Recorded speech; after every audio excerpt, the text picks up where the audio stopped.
The first snow of the season had not yet begun to fall, but the air in the courtyard of Ravensmere held the iron promise of it, and Eleanor Wycliffe stood at the foot of the great stone steps with her chapped hands folded against her apron, watching the man on horseback decide whether she was worth a coin.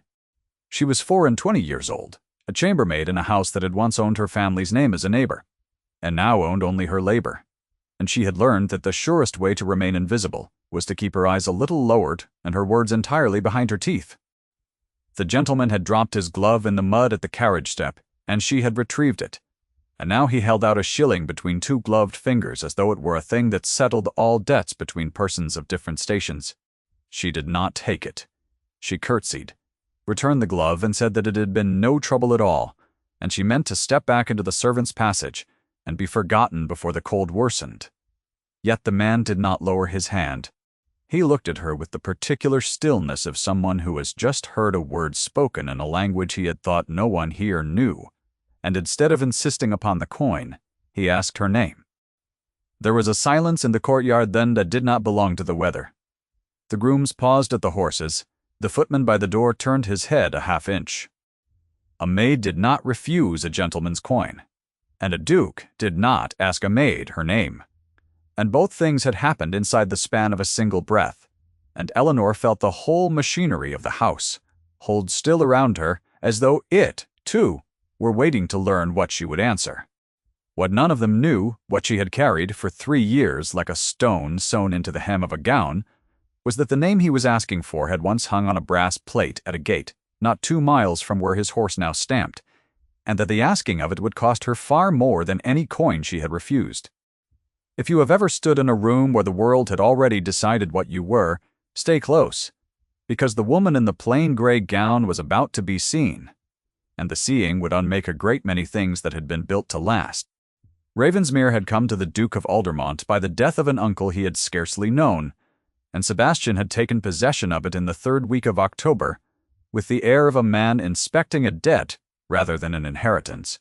He was 32, dark-haired, broad through the shoulders in a way that made the fitted navy of his traveling coat look less like fashion than like architecture.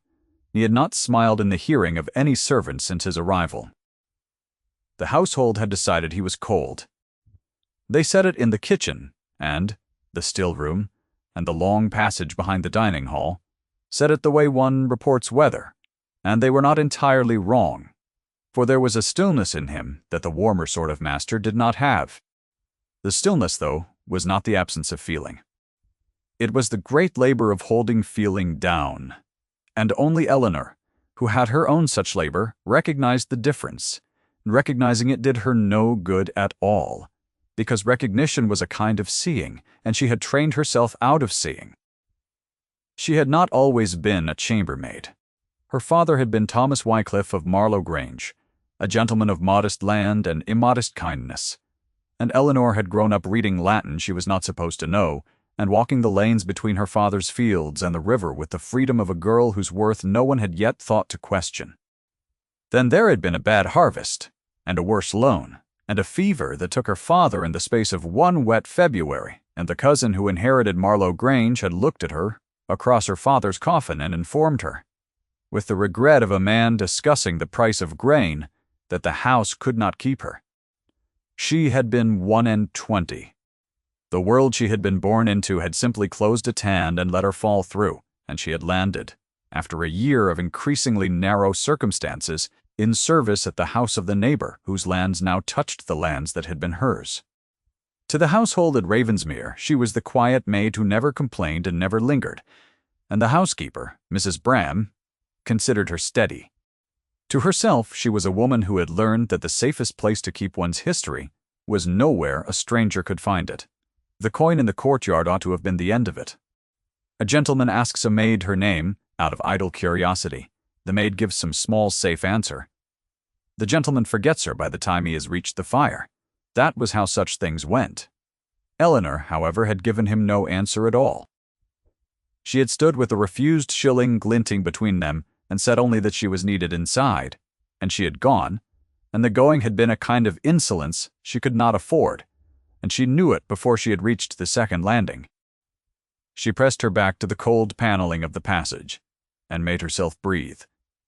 She had survived 3 years by being a smooth surface that nothing caught upon. She had just let something catch. The summons came the next morning, carried by a flustered underfootman who had clearly been told to fetch the maid from the east rooms and had no notion which maid that might be. Bram found her in the linen press counting sheets and told her with a worried pleat between her brows that his grace wished to speak with her in the library, and that she was to go directly, and that she was to mind herself. Eleanor smoothed her apron with hands that had gone cold, and climbed the stairs she usually only climbed with a coal scuttle. And at the library door she stopped, because through it she could hear nothing at all, and silence from a room that held a man was always the most difficult thing to enter. He was standing at the tall window when she came in, his back to the door, a profile of dark hair and a hard jaw against the gray winter light, and he did not turn at once. The library was the finest room she had ever been permitted to stand in. Books climbed the walls from the floor to a gallery she could not see the top of, and the smell of leather and cold ash and beeswax hung in the air like the inside of a thought. On the desk lay a single sheet of paper, and beside it a small object she could not at first identify, and then could, and the recognition went through her like the first plunge of a hand into a winter stream.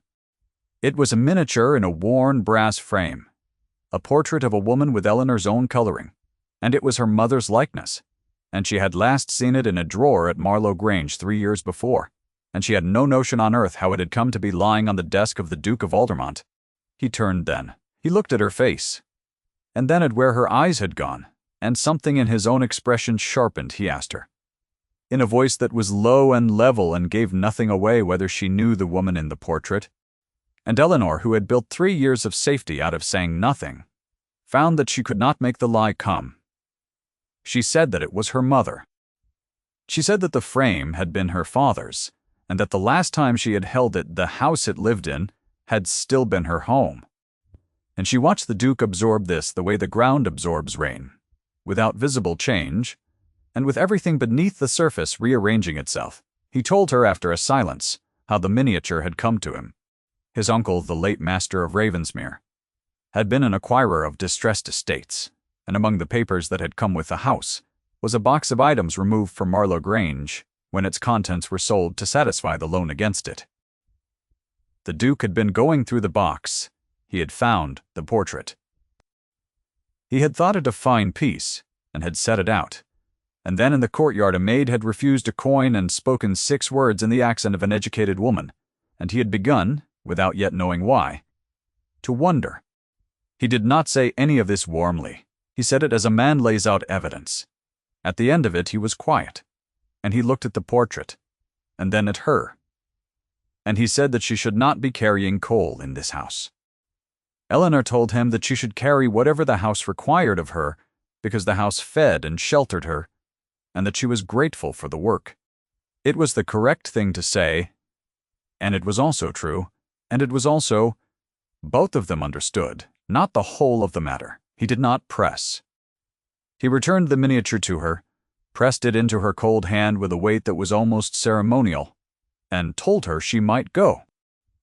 And she went, the little frame burning against her palm, and she did not understand until she had reached the bottom of the stairs that, for the first time in 3 years, someone in this world knew her name, and where she had come from, and that the knowing had not, as she had always feared, been used against her.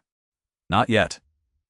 What followed was a winter, unlike the 3 that had come before it. Eleanor was not raised from her position. Such a thing could not be done quietly, and quiet was the only register Ravensmere knew. She found instead that the worst of the heavy work fell away from her by degrees, that no one announced Mrs. Bring. Bram, acting on instructions she did not explain, and plainly did not entirely approve, moved Eleanor to the care of the library and the morning room, the lighter labor of dusting and ordering, and the keeping of fires in rooms where the Duke himself was likely to be. And so they were thrown into the same air again and again across the short gray days, and Eleanor learned the Duke the way one learns a difficult piece of music, slowly and by repetition, and with a growing dread of how much one has come to want to play it well. He spoke to her more than a master ought to speak to a maid, and always in that level voice, and always in commands that she came in time to understand, were a language he had no other words for.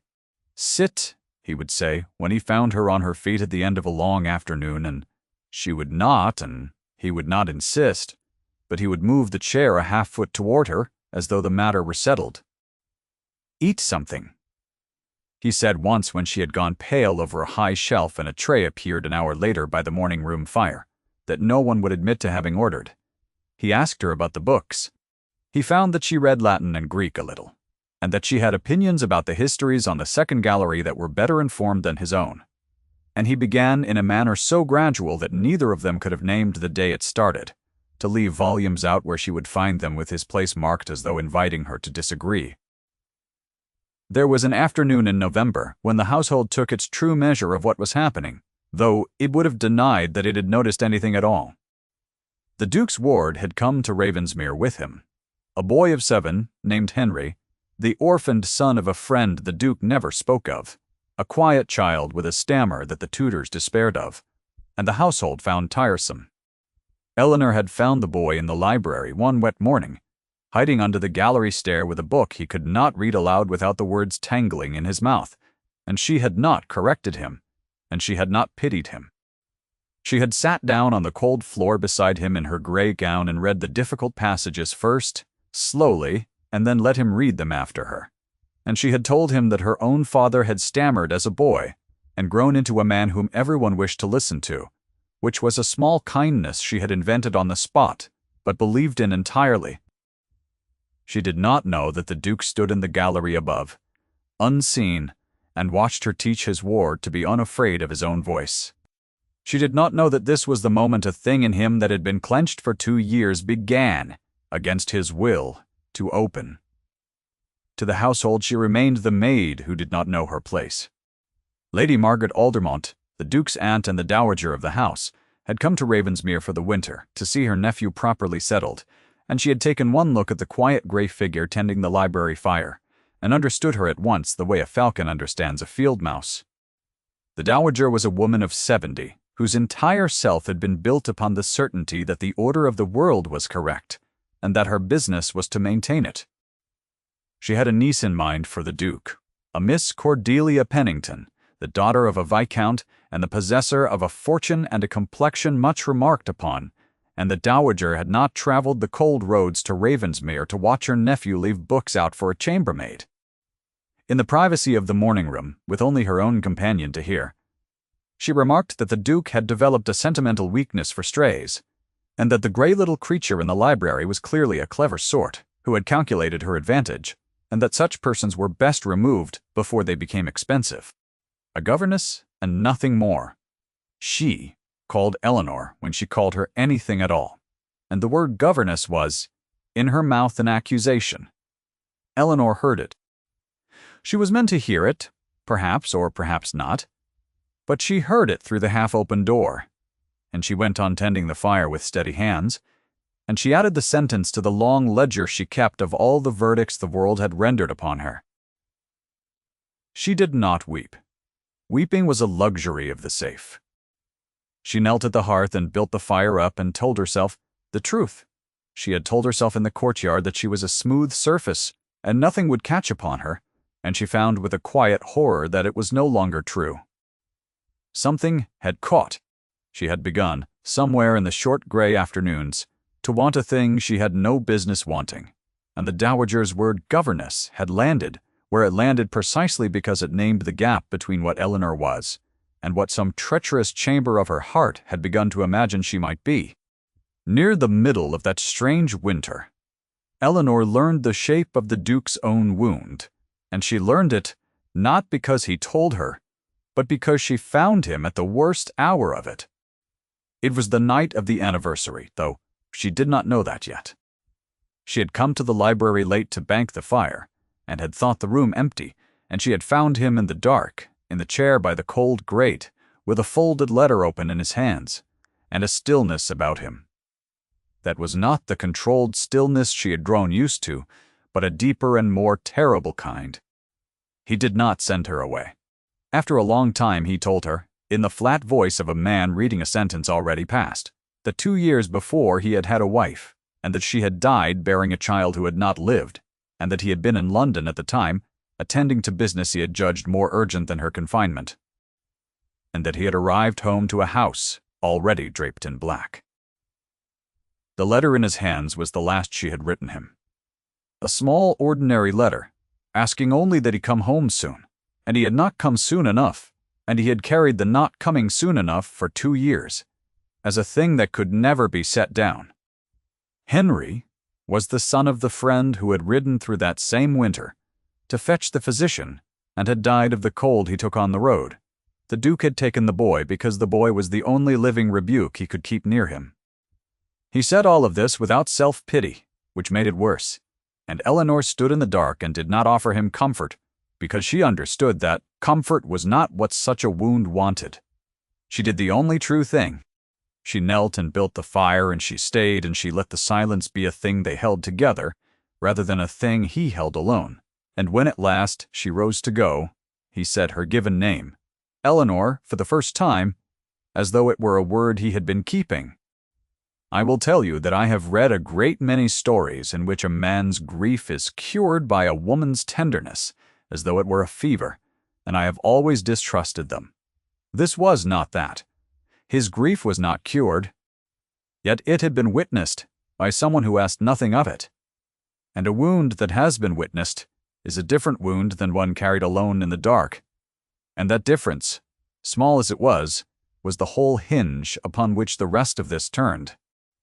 After that night, the air between them changed in ways that neither named and both felt.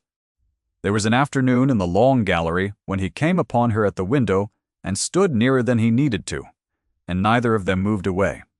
And the gray light lay on both their faces, and the clock in the hall counted out a silence that went on past any natural length. He looked at her mouth and then at her eyes and said nothing at all, and the not saying was louder than speech. There was a morning when he handed her a book and his bare fingers touched hers, for he had taken off his gloves to turn the pages, and she felt the warmth of his hand go up her arm and lodge somewhere beneath her breastbone, and she stood very still, while her heart performed its small treacherous betrayal in her throat, and she knew that he had seen the color rise in her face and that he understood exactly what it meant. She told herself it meant nothing. Her body told her otherwise. She had spent 3 years keeping her body's truths in a locked room, and the lock was failing. One evening, with the house gone quiet, and only the two of them in the library, and the snow at last beginning to come down past the tall windows, he spoke more than he ever had. He told her that he had not expected, in coming to this cold inherited house, to find anything in it he wished to keep. He said the word keep, and then stopped, as though he had surprised himself. And Eleanor looked at the fire rather than at him, because to look at him would have been to fall. And she said, in a voice she could barely keep level, that she was a maid in his household and that he should not say such things to her, because words like that were a fortune. She could not bank, and could not spend, and could only be ruined by. He crossed the room. He stopped a single pace from her, close enough that she could see the rise and fall of his breath, and he lifted his hand and did not quite touch her face, his fingers hovering at the air beside her jaw, as though her skin were a fire he had been warned against, and he said that he had not said it idly, and that he did not say anything idly, and that she was the first person in 2 years in whose presence he had felt the weight on his chest lift even for an hour. And Eleanor, who wanted nothing in the world so much as to turn her cheek the half-inch into his palm, did not. She stepped back. Because she had learned what happened to women in her position who let dukes hover their hands beside their faces, and she would not be the dowager's prophecy made true. The dowager, as it happened, had not been idle either. Lady Margaret had observed the changed air with the cold attention of a general reading a map, and she had concluded that the situation required not patience. She arranged a dinner. Miss Cordelia Pennington was summoned from her father's house, with her Viscount father and her remarked-upon complexion, and her fortune and invitations went out to the better families of the county. And Ravensmere was lit for the first time since the Duke's arrival, the long dining hall blazing with candles down a table set for 30. The orchestra of the neighborhood engaged for dancing in the great drawing-room after It was to be the Duke's proper introduction to the society he had inherited, and it was to be, the Dowager intended, the evening on which the matter of his future was quietly and correctly settled.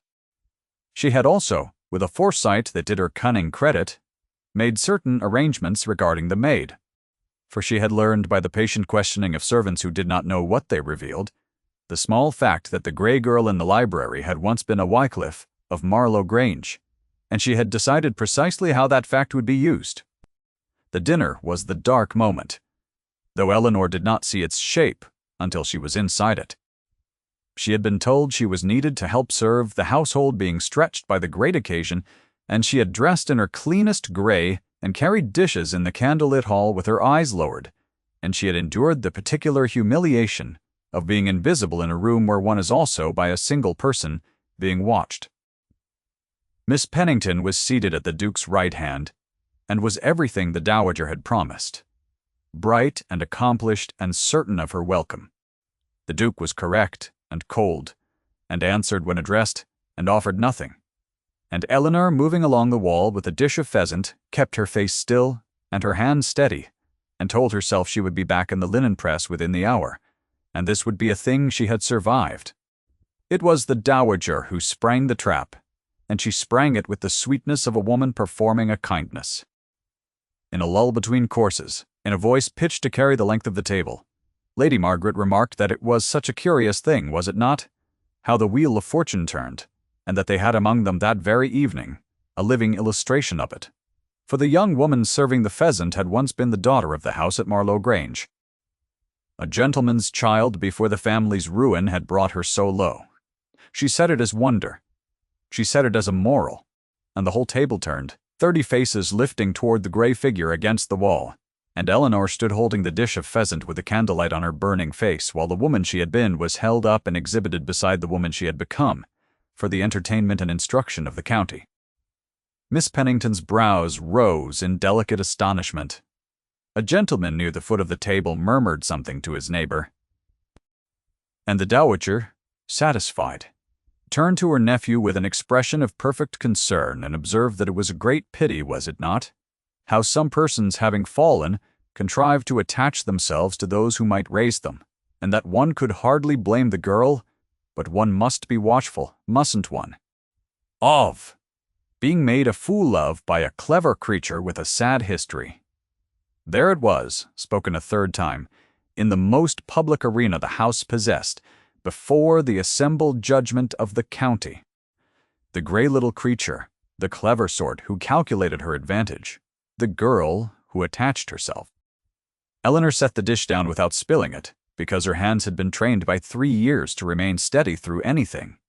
And she found that she could not breathe, and she found that the worst of it was not the 30 faces, but the one face she could not bring herself to look at, because if she looked at the Duke and found him embarrassed, found him distancing himself, found him doing the calculating thing the world always finally did, she did not think she would be able to remain standing. She did not look at him. She kept her eyes on the candle flames, and she waited to be dismissed, and she made herself a smooth surface one final time, and she thought, with a grief so clean it was almost peace, that she had been right all along, that wanting had been the error, that she should never have let the lock fail. She asked Mrs. Bram in the passage whether she might be excused, and Mrs. Bram, whose own eyes were bright with an indignation she could not afford to speak, said that she might. Eleanor climbed to the cold little room under the eaves. That was the only space in the world that was hers, and she sat on the edge of the narrow bed in the dark, and she took out the brass miniature of her mother and held it. And she did not weep. And she resolved that in the morning she would ask Mrs. Hateen Bram for a character and seek a place in some other county where no one had ever heard the name Wycliffe, and where she could go back to being no one, which was the only safe thing she had ever been. The decision settled over her, like the snow settling over the courtyard, quiet and cold and final. She had been seen, and the seeing had cost exactly what she had always known it would cost, and the only thing left to do was to leave before the bill came due in full. Downstairs, the dinner had moved into the drawing-room and the orchestra had begun, and the county had arranged itself for the evening's true business. The Duke had not danced. He had stood at the edge of the great candlelit room, with the snow falling past the terrace doors behind him, and the laughter and music going on around him, and he had said almost nothing. And the Dowager had watched him with growing satisfaction, reading his silence as compliance, reading his stillness as the settling of the matter she had arranged. Miss Pennington waited, gracious and patient, for the attention that was her due. And the Duke looked at the door through which the gray figure had gone, and he discovered, standing in the warm, blazing room he had filled, with the right people for the right reasons, that he did not feel the weight on his chest lift at all, and that there was only one room in this house in which it had ever lifted, and that it was empty now, and that he had let it be made empty. In front of him, while he stood correct and cold and said nothing, he set down his glass. The Dowager saw him do it and rose as though to intercept whatever he intended, and Miss Pennington turned to him with a hopeful smile, and the gentleman nearby fell quiet in the way a room falls quiet, when it senses, before it understands, that something is about to occur. The Duke crossed the floor. He did not cross it toward Miss Pennington. He crossed it toward Mrs. Pennington. Bram, who stood at the doorway with a tray, and in a voice that was not loud, but that carried in the sudden hush the way his voice always carried, he asked her to send for Miss Wycliffe, and to send for her not as a servant, but as a guest of this house. And then he turned to face the room, all of it, the 30 faces and the orchestra faltering, and his aunt risen white-faced from her chair, and he waited, with the snow coming down behind him, for the woman the county had just been invited to despise to be brought back into the light. Eleanor came down because Mrs. Axa. Brom came for her and would not be refused, and she came down still in her gray gown with her mother's miniature in her pocket, and she stopped in the drawing-room doorway with the whole bright room turned toward her and the Duke standing at the center of it, waiting. She did not understand what was being asked of her. She thought, for one terrible moment, that she had been summoned to be dismissed publicly, to be made the evening's final lesson. And then the Duke walked to her across the silent floor, and he stopped before her and in front of his aunt and the Viscount and Miss Pennington and the assembled judgment of the county. He took her chapped hand in both of his and bowed over it as a man bows to a lady.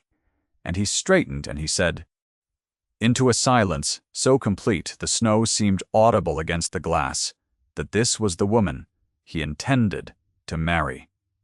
9 words. He said them once, and he did not embellish them, and he did not turn them into a speech, and the room received them the way a still pond receives a stone. The Dowager made a sound that was not a word. Miss Pennington's careful face came apart for an instant before she gathered it again. With a breeding Eleanor could not help but respect, and Eleanor stood with her hand in both of his, and felt the 3 years of being a smooth surface crack open all at once. And she did not weep then either. But it was a near thing, and what she felt was not triumph. He had given her something quieter and far larger. He had taken the verdict the room had rendered upon her, and he had reversed it, in the same room with the same witnesses, and he had done it not by humiliating his aunt, but simply by standing beside the person his aunt had tried to make small, and letting the standing be the whole of the argument. The Dowager attempted, of course, to recover the ground. She said, with a thread of steel pulling her voice back together, that he could not be serious, that the girl was a servant, that he forgot himself, that he forgot his name, and his house, and his duty. And the Duke turned to her, and he was not cruel, for cruelty would have been beneath the thing he was doing, and he said only that he had inherited a house full of his uncle's mistakes, and that the cruelest of them had been the box in the attic, with a gentleman's family sold off inside it, and that he did not intend to add to the collection. He said that Eleanor Wycliffe had taught his ward to speak without fear, and had kept his library better than his uncle had kept his honor, and had refused his coin in a courtyard when a wiser woman would have taken it, and that a man who had spent 2 years certain he would never again find anything worth keeping was not going to be argued out of the one thing he had found by an aunt who confused a fortune with a person. He set it level and quiet and final on the Dowager who had built her whole self upon the certainty that the order of the world was correct, sat slowly back down, because she had encountered for the first time in 70 years a place where her script did not work. It was the vicar present at the dinner, a mild elderly man who had known Thomas Wycliffe and had grieved him, who rose and crossed the room and took Eleanor's other hand and said gently that he had baptized her, and that her father had been the best man in the county, and that he could think of no marriage he would rather perform, and his standing was the thing that turned the room. For the county was a creature that took its cue from those it trusted, and one by one, the faces that had lifted in judgment a quarter hour before softened into something else, into the slightly shamed warmth of people who have been shown a better way to feel and are grateful for it. Miss Pennington, to her lasting credit, came forward and wished Eleanor joy with a sincerity that surprised everyone, including herself. The orchestra, uncertain, began to play again, and the Duke did not let go of Eleanor's hand. If this evening moved you, I hope you will stay through to the end, for the loudest part of the story is over now, and what remains is the quiet part, which is the part that matters most, and which the tellers of such tales too often hurry past in their rush toward the kiss. They were married in the small church where the vicar had baptized her, in the 3rd week of December, with snow banked against the lych-gate and the windows fogged with the breath of a congregation that was smaller than the county dinner, and a great deal warmer. Eleanor wore a gown of soft cream that was the first new thing she had owned in 3 years, and she carried her mother's miniature in her glove, against her palm, where she had carried the refused shilling's refusal. And when the vicar spoke her father's name in the blessing, she felt the whole long fall of the past 3 years come to rest at last, on solid ground. The dowager attended. She came stiffly and she sat near the front, and she watched the ceremony with a face that gave little away. But afterward, in the church porch, she stopped before Eleanor and looked at her for a long moment, and then she said, with the difficulty of a woman unaccustomed to the words, that she had been wrong about her, and that she hoped she would be a good duchess, and that the house would be the better for someone in it who knew the value of what she had lost. It was not an embrace. It was something rarer in such a woman.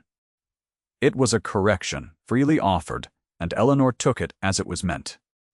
The first true snow of the new year fell on Ravensmere in the 2nd week of the marriage, and Eleanor stood at the library window in the early dark, with the fire she had once tended as a servant now lit for her own comfort, and she watched it come down over the courtyard where she had refused the coin, and she thought about how nearly she had left, how close she had come to seeking a place in another county, and going back to being no one, and how the only thing that had stood between that gray future and this warm room was a man who had asked her name.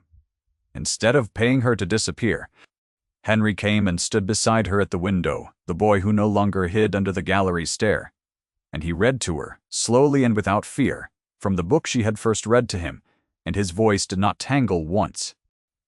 The Duke came in from the cold with snow on the shoulders of his navy coat, and he did not say anything because he was a man who said little. But he came and stood at her other side, and the 3 of them watched the snow together in the firelight. And it was, Eleanor thought, the first time in 3 years that a silence had held no danger in it.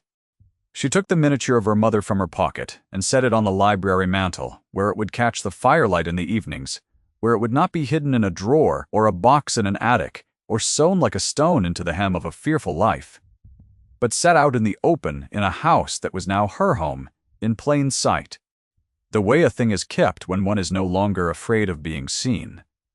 The snow went on falling past the tall windows. The fire burned steady in the grate, and Eleanor Wycliffe, who had refused a coin in a courtyard and been asked her name instead, stood in the warm light between the boy and the man, and understood, at last and entirely, that she had not been raised up so much as she had been found, and that being found, by the one person whose seeing reordered the world, was the only fortune she had ever wanted, and the only one that could not be sold to satisfy alone. Thank you for staying until the end.